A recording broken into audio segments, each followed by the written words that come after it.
حدیث پاک میں فرمایا انما العلم بالتعلم والفقہ بالتفقہ، غالباً طبرانی کی روایت ہے. تو یہ علم جو ہے سیکھنے سے آتا ہے اور فقہ سمجھنے سے آتی ہے. تو اس لیے علم شریعت باقاعدہ سیکھنے کے لیے، جو علم لدنی ہوتا ہے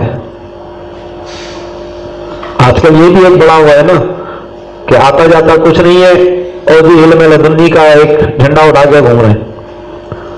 تو علم لدنی کا جو معاملات ہوتے ہیں وہ آگے صفات کی معرفت اور جو دیگر معرفتیں ہیں ان کا اس سے تعلق ہوتا ہے. احکام کی معرفت تعلم سے ہی آئے گی، کسب سے آئے گی. آپ کے سامنے صحابہ کرام کی زندگی موجود ہے،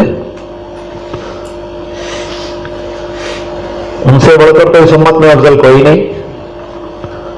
کس طرح وہ احکام کا کسب کیا کرتے تھے،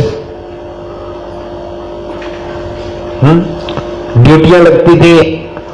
جب ابتدائی دور تھا آپ علیہ الصلوۃ والسلام نے عقد مواخات قائم کیا تو ایک بندہ کام کرتا تھا، ایک بندہ حضور علیہ الصلوۃ والسلام کے پاس ہوتا تھا، پھر اگلے دن وہ آتا تھا، دوسرا جاتا تھا. تو جو باتیں ہوتی تھی وہ جا کر اپنے بھائی کو بتاتا تھا. اس طرح سیکھتے تھے. حضرت عمر رضی اللہ تعالیٰ عنہ نے کتنے عرصے میں جا کے سورہ بقرہ سیکھی،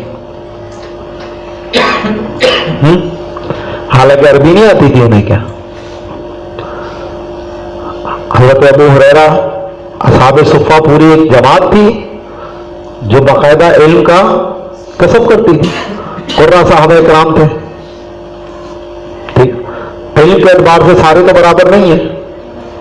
صحابیت، نفس صحابیت سب کو حاصل ہے، لیکن مقام و مرتبے سب کے مختلف ہیں. اسی اعتبار سے مجتہدین الگ ہیں، عام صحابہ الگ ہیں. ٹھیک ہے نا. تو علم جو ہے وہ سیکھنے سے آتا ہے. تو سب سے پہلی معرفت ہی احکام اللہ کی معرفت ہے.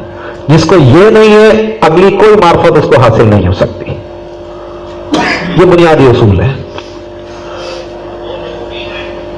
اور اس کے بعد آتی ہے اسماء اللہ کی معرفت، اللہ کے جو مختلف نام ہیں. اسی لیے صوفیہ کرام ابتدا کس چیز سے کراتے ہیں؟ پہلے علم شریعت سیکھو، اس کے بعد پھر اللہ کے ناموں کا مختلف طریقے سے وہ ذکر اور اوراد کرتے ہیں. ان کے سلسلے کے اندر مختلف اوراد ہوتے ہیں. صبح یہ پڑھنا ہے، شام یہ پڑھنا ہے، رات یہ پڑھنا ہے، نماز فلاں نماز کے بعد یہ پڑھنا ہے، یہ پڑھنا. یہ جو اسماء کا وہ ورد کرتے ہیں تو ہر اسم کی ایک اپنی تاثیر ہے، ہر اسم کے اپنے خواص ہیں جو اللہ تبارک و تعالیٰ اس سالک کے اوپر کھولتا ہے. شریعت سے چلتا ہے سفر، اسماء کی معرفت پر آتا ہے. اس کے لیے مختلف مجاہدات ہوتے ہیں.